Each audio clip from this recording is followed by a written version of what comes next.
역사는 반복된다라는 서양 격언이 있습니다. 역사는 반복이 된다. 전쟁이 안 좋다, 비극이다 이야기하면서도 인간은 또 전쟁을 일으킵니다. 독재는 안 좋다, 독재자는 좋지 않다라고 우리는 알고 있으면서도 또 독재자가 나타납니다. 경제 계속 지어지면 너무나 좋겠지만 역사가 반복되듯이 경제공황이 중간중간에 일어나면서 어려움이 늘 반복이 됩니다. 전염병 여전히 역사는 반복이 됩니다. 물론 이 문장에 반론을 제기하는 학자들도 있습니다. 단기적으로 보면 역사가 반복되는 것 같지만 장기적으로 보면 그렇지 않다는 겁니다. 실수를 반복하는 것도 있지만 인간의 역사는 그 반복 속에서 끊임없이 발전해 나간다라는 시각의 역사적 관입니다. 200년 전에 노예 해방을 외치면 미친 사람 취급을 받았습니다. 100년 전에 여자에게 투표권을 달라고 하면 감옥에 집어넣었습니다. 50년 전에 식민지에서 독립운동을 하면 테러리스트로 수배를 당했습니다. 단기적으로 보면 불가능해 보여도 장기적으로 보면 역사가 반복되는 것 같지만 계속 그 반복 속에서 발전해 간다는 겁니다. 그러니 지금 당장 이루어지지 않을 것처럼 보여도 대안이 무엇인가를 찾고 계속 이야기하는 것이 중요하다고 이야기합니다. 우리 성도님들은 어느 쪽이십니까? 역사는 반복된다고 생각하십니까? 아니면 장기적으로 보면 역사는 계속 발전해 가고 있다고 생각을 하십니까? 그래서 어쩌면 우리가 기억해야 될 문장은 나치에 의해서 유대인들이 학살당했던 아우슈비츠 수용소에 적혀있던 글귀, 기억하지 않는 역사는 되풀이된다. 기억하지 않는 역사는 되풀이된다. 반복되는 역사가 발전하는 역사로 바뀌기 위해서는 기억해야 한다는 겁니다. 지난번에 내가 무슨 실수를 했지? 지난주에 내가 무슨 잘못을 했지? 그리고 그것을 잊지 않기 위해서, 기억하기 위해서 노력할 때만 잘못된 역사가 반복되지 않고 발전해 갈 수 있다라는 것입니다. 그래서 우리는 늘 기억하려고 합니다. 3.1절을 정해놓고 우리는 그날의 역사가 반복되지 않기를 기억하려고 애쓰는 겁니다. 6.25 전쟁일을 정해놓고 우리는 그날을 기억하면서 이 아픔의 역사가 반복되지 않기를 노력하는 겁니다. 8.15 광복절을 정해놓고 그날을 기억하면서 이 아픔의 역사 우리는 다시 반복해서는 안 돼. 우리는 힘쓰고 있는 겁니다. 그렇다면 우리의 신앙은 어떨까요? 우리의 신앙은 반복되고 있을까요? 발전하고 있을까요? 23절의 말씀을 한번 읽어보겠습니다. 23절입니다. 주께서 그들의 자손을 하늘의 별같이 많게 하시고 전에 그들의 열조에게 들어가서 차지하라고 말씀하신 땅으로 인도하여 이르게 하셨으므로 아멘. 세상의 역사만 반복되는 것이 아니라 신기하게도 신앙의 역사도 반복이 됩니다. 오늘 본문 느헤미야 9장은 그 반복되는 하나님의 은혜의 역사를 우리에게 계속해서 보여줍니다. 7절부터 시작을 해서 하나님께서 아브라함을 택하시고 언약을 맺으셨던 그 하나님의 은혜, 출애굽을 시키시고 광야에서 인도하신 그 하나님의 은혜, 가나안까지 인도하신 그 하나님의 은혜, 그리고 가나안을 정복케 하신 하나님의 은혜, 그 은혜를 계속해서 반복되는 하나님의 은혜였음을 우리에게 말씀하고 보여줍니다. 그런데 재미있게도 하나님의 은혜만 반복되는 것이 아니라 그와 더불어 우리의 죄악도 반복되고 있다는 것을 보여줍니다. 그렇게 하나님께서 우리를 택하시고 출애굽을 시켜서 구원해 주시고 구름 기둥과 불 기둥으로 인도해 주시고 광야를 건너게 하시고 가나안에 들어가게 하시고 그렇게 계속해서 반복적으로 은혜를 부어 주시는데 그럴 때마다 우리는 또 똑같이 죄를 반복하고 있습니다. 15절 16절 땅을 들어가서 차지하리라 말씀하셨사오나 그러나 그들과 우리 조상들이 교만하고 목이 굳게 하여 주의 명령을 듣지 아니하고. 하나님은 이렇게 은혜를 반복적으로 주시는데 그러나 교만하고, 하나님은 그렇게 은혜를 반복 주시는데 그러나 목이 굳고, 그러나 주의 명령을 듣지 아니하고 거역하여 행하신 기사를 기억하지 아니하고 스스로 우두머리를 세우고 자기들을 위하여 송아지를 만들고 하나님을 크게 모독하고. 하나님의 은혜가 반복되고 있는 것과 똑같이 우리의 죄악이 반복되고 있다는 겁니다. 그래서 지난주에 그럼에도 불구하고 우리를 사랑하고 계시는 그 놀라운 하나님의 사랑을 우리는 찬양할 수밖에 없었습니다. 그럼 오늘 본문부터는 조금 달라질까요? 오늘 본문부터는 구조가 똑같습니다. 23절부터 38절인데 오늘 저희는 30절부터 읽었지만 23절부터 시작되는 38절까지 구조가 똑같습니다. 23절부터 가나안에 들어가서 차지하게 하신 그 하나님의 은혜로부터 23절이 시작됩니다. 23절, 주께서 그들의 자손을 하늘의 별과 같이 많게 하시고 전에 그들의 열조에게 들어가서 차지하라고 말씀하신 땅으로 인도하여 이르게 하셨으므로, 하나님께서 아브라함에게 맺었던 그 자손이 저렇게 많게 될 거야 라고 하신 그 약속을 이루신 하나님의 은혜를 이야기하고 있습니다. 그 하나님의 은혜는 여전히 반복됩니다. 하지만 여전히 우리의 죄악도 반복되고 있습니다. 25절, 26절. 그들이 견고한 성들과 기름진 땅을 점령하고 모든 아름다운 물건이 가득한 집과 판우물과 포도원과 감난원과 허다한 과목을 차지하여 배불리 먹고 살찌고 주위에 큰 복을 즐겨 싸우나 그러나, 또 반복되는 걸 보여줍니다. 그러나 그들은 순종하지 아니하 주를 거역하며 주의 율법을 등지고 주께서 돌아오기를 권면하는 선지자들을 죽여 주를 심히 모독하였나이다. 지금까지 이스라엘 역사를 살펴보면 이러한 역사의 반복이었다는 겁니다. 하나님의 은혜와 우리의 죄악, 하나님의 용서와 우리의 범죄, 하나님의 인도하심과 우리의 원망, 계속해서 이 역사의 반복 속에서 하나님은 우리를 포기하지 않으시고 이스라엘 백성들을 여기까지 이끌어 오셨다는 겁니다. 이 패턴, 이 반복의 패턴이 가장 분명하게 나타나는 성경이 어느 성경이죠? 사사기라는 성경입니다. 사사기는 299년 동안 14명의 사사들이 다스린 때를 기록해 놓고 있습니다. 그런데 그 안에 보면 반복되는 패턴이 너무나 명확하게 보입니다. 이스라엘 백성에 하나님이 보내신 사사가 있을 때는 하나님을 잘 섬기다가 이 사사가 죽고 나면 하나님을 떠나서 범죄하기 시작을 합니다. 그러면 하나님께서 그들을 죄악에서 돌이키기 위해서 원수들을 그들에게 붙여서 심한 고통을 당하게 하십니다. 그제서야 이스라엘 백성들이 잘못함을 깨닫고 하나님 앞에 나아가서 원수들의 손에서 우리를 건져주시기를 간구합니다. 그러면 하나님께서는 그들의 기도를 들으사 죄를 용서하시고 또 사사를 보내서 그들을 원수의 손에서 구원해내십니다. 사사의 죽음, 이스라엘 범죄, 원수들에게 환난당함, 회개하여 부르짖음, 사사를 보내어 구원하심, 이 주기가 계속해서 반복되고 있는 것, 그게 사사기입니다. 여호수아에서 삼손에게까지 14명의 사사 시대에 이러한 패턴이 몇 번이나 반복되느냐? 무려 6번이나 반복이 됩니다. 그런데 우리는 안 그러고 있을까요? 우리는 이처럼 반복하고 있는 것 아닐까요?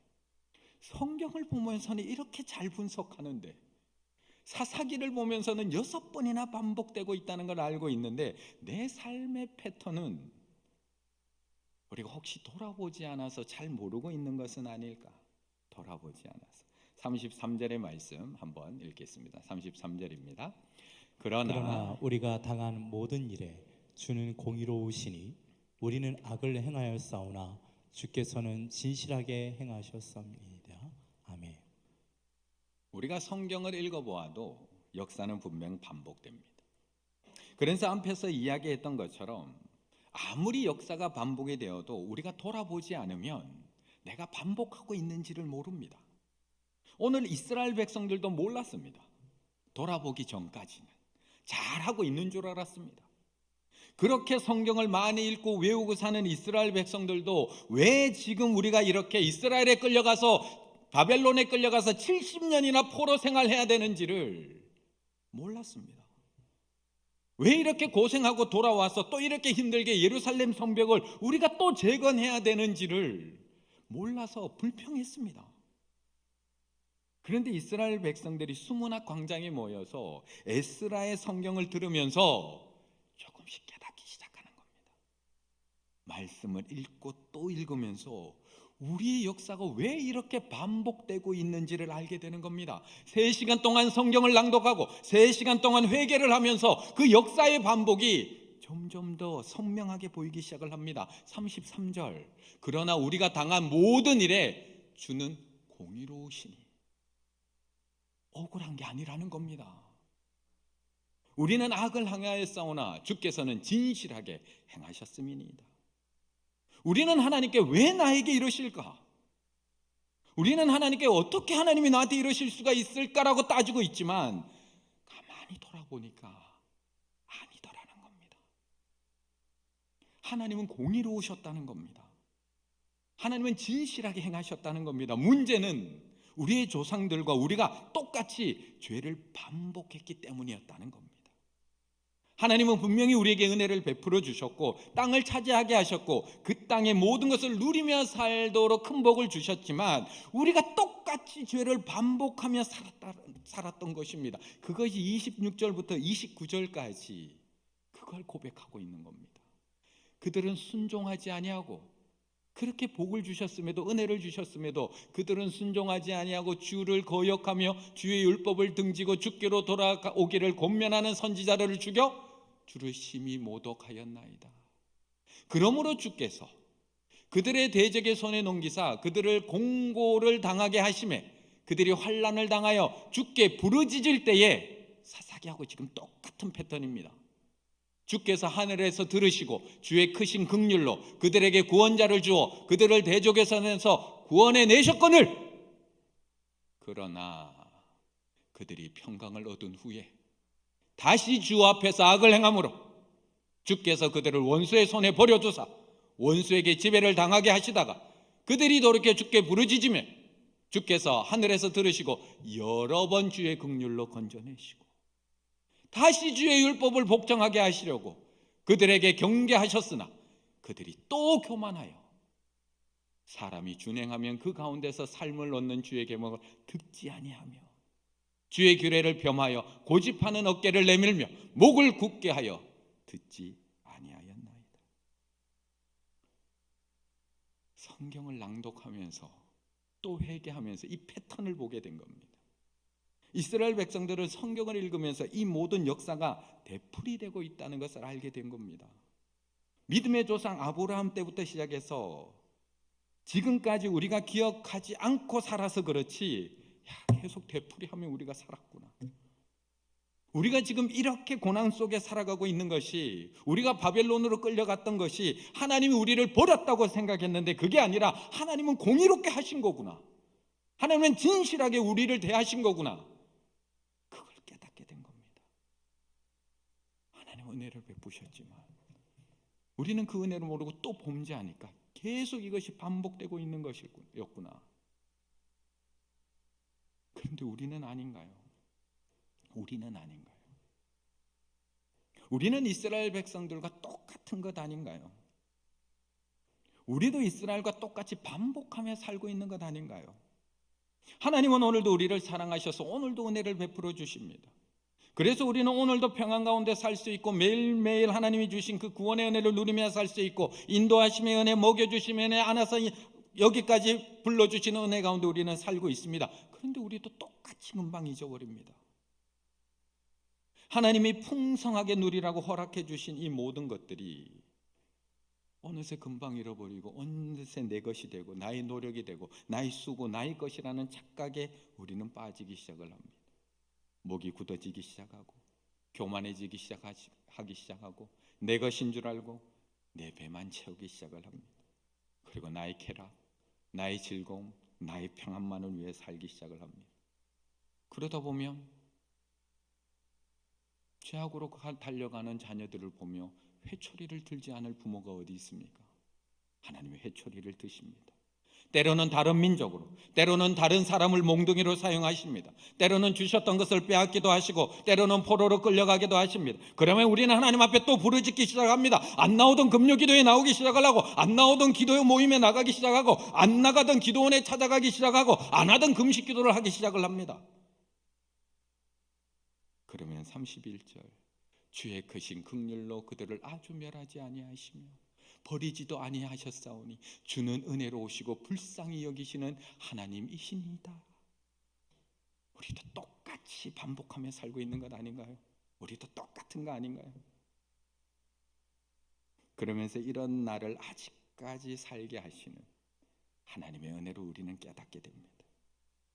죽어도 벌써 죽었어야 되는데, 죽어도 벌써 버려졌어도 벌써 버려졌어야 되는데 여기까지 인도하신 하나님의 은혜를 깨닫게 됩니다. 그런데 우리 언제까지 이거 반복하며 사시겠습니까? 언제까지 이 역사 반복하시겠습니까? 언제까지? 실수할 수 있습니다. 잘못할 수 있습니다. 하나님도 우리의 연약함을 아시고 우리가 매일매일 죄에 넘어지는 존재인지 하나님도 너무나 잘 알고 계십니다. 그래서 하나님은 그럼에도 불구하고 우리를 사랑하고 계십니다. 그런데 가만히 한번 생각을 해보시면 하나님이 우리를 이렇게 그럼에도 불구하고 사랑해 주시는 이유가 무엇일까요? 그럼에도 불구하고 또 용서해 주시는 이유가 무엇일까요? 또 반복해서 오늘도 은혜를 베풀어 주시는 이유가 무엇일까요? 또 죄를 반복하며 저지른 우리를 오늘도 용서해 주시고 오늘도 또다시 이 말씀으로 이렇게 세워주시는 이유가 무엇일까요? 가서 지금까지 하던 대로 그대로 살라고 용서해 주시는 걸까요? 지금까지 했던 것처럼 그 패턴 그대로 살라고 또 용서해 주시고 또 은혜를 베풀어 주시는 걸까요? 근데 하던 대로 마음대로 해. 요한복음 8장에는 이렇게 가늠한 여인에게 말씀합니다. 대답하되 주여 없나이다. 예수께서 이르시되 나도 너를 정죄하지 아니하노니 가서 다시는 죄를 범하지 말라 하시니라. 예수님은 가늠하다 현장에 잡힌 그 여인도 용서해 주십니다. 무엇을 용서해 주시지 않겠습니까? 죄 없는 자가 돌로 치라고 하시면서 그 많은 사람들 가운데 그녀를 보호해 주시고 구원해 주십니다. 하지만 그 은혜를 베풀어 주시는 은혜, 용서의 은혜를 베풀어 주시는 은혜, 나도 너를 정죄하지 아니하노니 가서 다시는 죄를 범하지 말라는 겁니다. 하나님이 오늘도 우리를 용서해 주시는 이유는 다시 죄를 범하지 말라는 뜻입니다. 하나님이 오늘도 우리를 그럼에도 불구하고 사랑해 주시는 이유는 그냥 그렇게 계속 살라는 뜻이 아니라 가서 다시는 죄를 범하지 말고 점점 더 한 걸음씩 예수 그리스도를 닮아가라는 겁니다. 예수님이 우리를 위해서 저 십자가에서 죽으신 이유는 너 마음대로 살면 돼. 이제 내가 너희들 죄 다 용서했으니까 가서 지금까지 하던 대로 죄 마음껏 저질면 돼 라고 말씀하는 것이 아니라 죄가 얼마나 무서운 건지 봐. 죄가 얼마나 무서운 건지 봐. 내가 너희를 용서하는 은혜를 베풀지만 예수 그리스도가 죽어야지 사해지는 게 죄야. 다시는 죄 범하지 마. 또 그 기회를 주고 계시는 겁니다.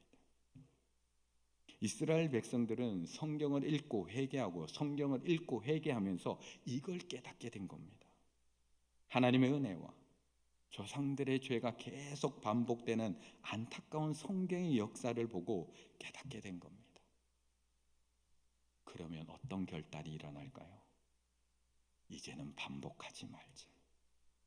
이제는 똑같은 실수 반복하지 말자. 이제라도 우리 새롭게 시작을 하자. 그 새로운 결단이 오늘 본문의 결말인 겁니다. 38절 같이 읽습니다. 우리가 이 모든 일로 말미암아 이제 견고한 언약을 세워 기록하고 우리의 방백들과 레위 사람들과 제사장들이 다 임봉하나이다 하였느니라. 아멘. 사람이 살다 보면 없어서 못 먹을 수 있습니다. 그런데 있는데도 못 먹으면 너무 억울한 일입니다. 사람이 안 줘서 못 먹을 수 있습니다. 그런데 줘도 못 먹는 것은 너무나 억울하고 안타까운 일입니다. 오늘 이스라엘 백성들은 반복해서 성경을 읽다 보니까 자신들이 얼마나 안타깝고 억울한 사람인지를 깨닫게 됩니다. 36절 37절에 보면 이럽니다. 우리가 오는 날 종이 되었는데 곧 주께서 우리 조상들에게 주사 그것의 열매를 먹고 그것의 아름다운 소산을 누리게 하신 땅에서 우리가 종이 되었나이다. 하나님께서 우리에게 이거 다 누리고 마음껏 먹으라고 주셨는데, 그 은혜를 주셨는데 우리가 범죄함으로 말미암아 우리가 그걸 누리는 게 아니라 도리어 종이 되었다는 겁니다. 얼마나 억울합니까? 우리한테 준 건데. 우리 죄로 말미암아 주께서 우리 위에 세우신 이방 왕들이 이 땅의 모든 소산을 얻고 우리에게 주셨는데 우리가 얻는 것이 아니라 이방 왕들이 얻고 그들이 우리 몸과 가축을 임의로 관할하오니 우리의 곤란이 심하오며. 하나님은 우리 조상들에게 주신 약속의 땅이라는 겁니다. 그곳에서 풍성한 열매를 먹고 아름다운 소산을 누리라고 이 좋은 땅을 주셨다는 겁니다. 가나안 땅을 주셨다는 겁니다. 그런데 도리어 그 땅에서 우리가 종이 되었다는 겁니다. 얼마나 억울한 일인지 모릅니다. 도리어 우리에게 누리라고 다스리라고 주신 이 수많은 가축과 소산들을 우리가 다스리는 것이 아니라 우리 위에 세우신 이방 왕들이 다 관할하고 그거 누리며 산다는 겁니다. 왜요? 37절. 우리의 죄로 말미암아 주께서 그렇게 만들어 버렸다는 겁니다. 아니, 세상 사람들도 같은 실수를 반복하지 않기 위해서 저렇게 노력하며 살아가는데 우리는 왜 죄를 반복하지 않기 위해서 노력하지 않는 걸까요? 세상 사람들은 저렇게 실수를 반복하면 안 된다는 것, 실수도 반복하면 실력이라고 이야기하면서 어떻게든 실수를 줄이려고 수많은 방법들을 다 사용하고 있는데 우리는 하나님 앞에서 왜 죄를 반복하며 지으며 살아가는 것을 멈추려고 노력하지 않는 걸까요? 실수하지 않는 사람들의 습관이 있다는 겁니다. 체크리스트를 만드는 편이 좋다고 말하면 대부분 이런 체크리스트 만들어서 뭐해? 라고 이야기한다는 겁니다. 체크할 항목이 대부분 너무나 당연한 것. 그러다 보니까 체크리스트 만들지 않더라도 그때 신경 써서 그거 하긴 하면 되지 라고 생각한다는 겁니다. 하지만 이러한 생각은 옳지 않다. 그때 신경 써서 확인하려면 용량의 한계가 있는 뇌의 주의력을 매번 써야 하기 때문에 그게 안 된다는 겁니다. 아무리 당연하고 쉬운 일이라도. 그래서 공사 현장에 가면 체크리스트가 있는 겁니다. 그거 보고 체크하라는 겁니다. 너무나 당연한 거지만 세상 사람들은 실수 하나 줄이려고, 사고 하나 줄이려고 이렇게 노력하며 산다는 겁니다. 오늘도 세상은 실수가 실력이 되지 않기 위해서 다양한 방법을 찾고 사용을 합니다. 똑같은 실수가 반복되지 않기 위해서 오늘도 체크리스트를 만들기도 하고 작업 전에 무엇을 해야 될지 외치기도 하고 여러 명의 감독관을 세워서 큰 사고를 예방하기도 합니다. 그런데 우리는 왜 똑같은 죄를 그렇게 반복하며 살면서도 당연하다고 생각하며 사는 걸까요? 하나님이 나에게 주신 복을 내가 누리지 못하고 다른 사람들이 다 누리고 사는데 왜 똑같이 반복하며 사는 것일까요? 하나님이 나에게 다스리라고 주신 이 소산들과 가축들, 세상 왕들이 다 누리며 사는데 우리는 왜 똑같은 죄를 반복하며 사는 것일까? 오늘 이스라엘 백성들은 이런 자신들의 모습을 발견하고 너무 안타까워하고 있는 겁니다. 우리가 왜 이렇게 살아야 하지? 하나님이 우리에게 주신 이 많은 은혜들과 복들이 있는데 왜 우리는 누리지 못하고 이거 다 빼앗기며 살아야 되지? 그래서 다시 결단하는 겁니다. 38절. 우리가 이 모든 일로 말미암아 이제 견고한 언약을 하나님과 세워 기록하고 우리의 방백들과 레위 사람들과 제사장들이 다 임봉하나이다 하였느니라. 그들은 자신들의 반복되는 역사를 보며 통곡하며 울었습니다. 하나님 앞에서 회개하고 또 회개했습니다.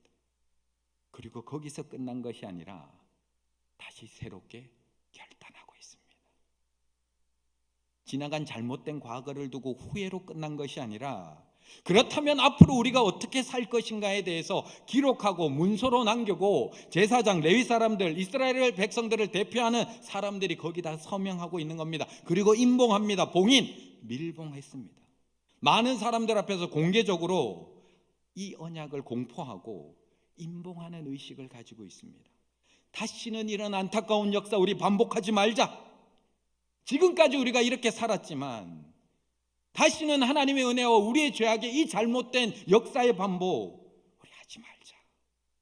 견고한 약속을 세우고 앞으로 이 언약을 철저하게 내가 지키겠노라고 84명이 거기다가 이름을 쓰고 그 내용과 그 이름을 봉인하고 있는 겁니다.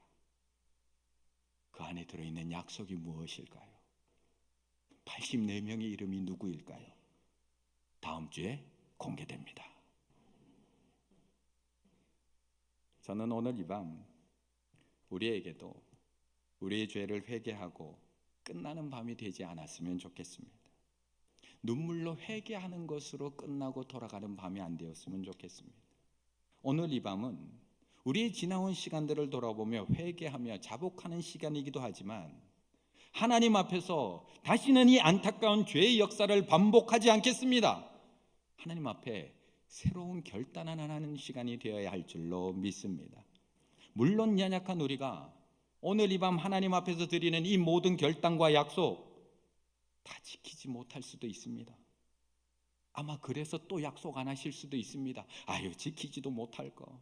작년에도 결단했는데 그거 지키지도 못했는데 또 포기한 채 살아갈 수도 있습니다. 결단하면 뭐해? 하나님 앞에서 약속하면 뭐해? 지키지도 못하는데. 아니요. 세상 사람들이 체크리스트를 만드는 것이 실수를 완전히 없앨 수 있는 방법인가요?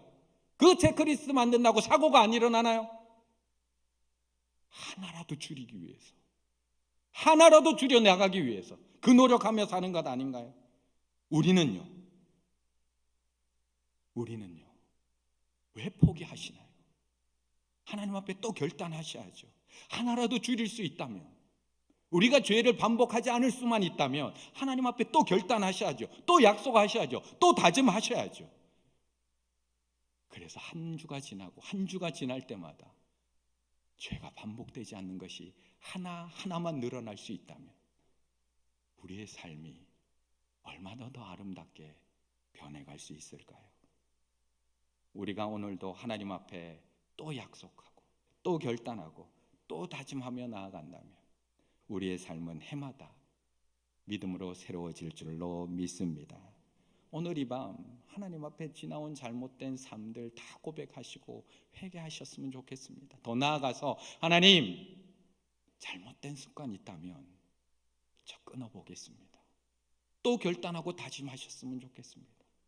큐티 시작했지만 어느새 2월 돼서 또 손에 놓고 있습니다. 하나님, 또 하나님 앞에 다시 10분이라도 성경 읽겠노라고 또 결단하셨으면 또 다짐하셨으면 좋겠습니다. 또 약속하셨으면 좋겠습니다. 멈추었던 기도 있다면 하나님, 이번 주부터 하루에 10분이라도 또 기도 시작하겠습니다. 하나님, 모임에 나오다가 또 멈추었다면, 예배에 나오다가 또 멈추었다면 하나님, 이번 주부터는 저 다시 시작해 보겠습니다. 또 다짐하고 또 하나님 앞에 약속하며 또 시작해 보셨으면 좋겠습니다. 그래야지 반복되지 않습니다. 우리가 이렇게 하나님 앞에 다시 새롭게 결단하며 나아갈 때 우리는 연약하지만 우리를 도우신 성령님께서 우리의 연약함을 아시고 우리의 약속과 다짐을 완성해 갈 수 있도록 이끌어 가실 줄로 믿습니다. 오늘 이방 금요기도회가 하나님 앞에서 내가 다시 믿음으로 살겠습니다. 다시 복음으로 살겠습니다. 다시 하나님 앞에 믿음으로 온전히 서겠습니다. 결단하며 나아가실 수 있는 우리 충일의 가족들 다 되시기를 간절히 바라겠습니다.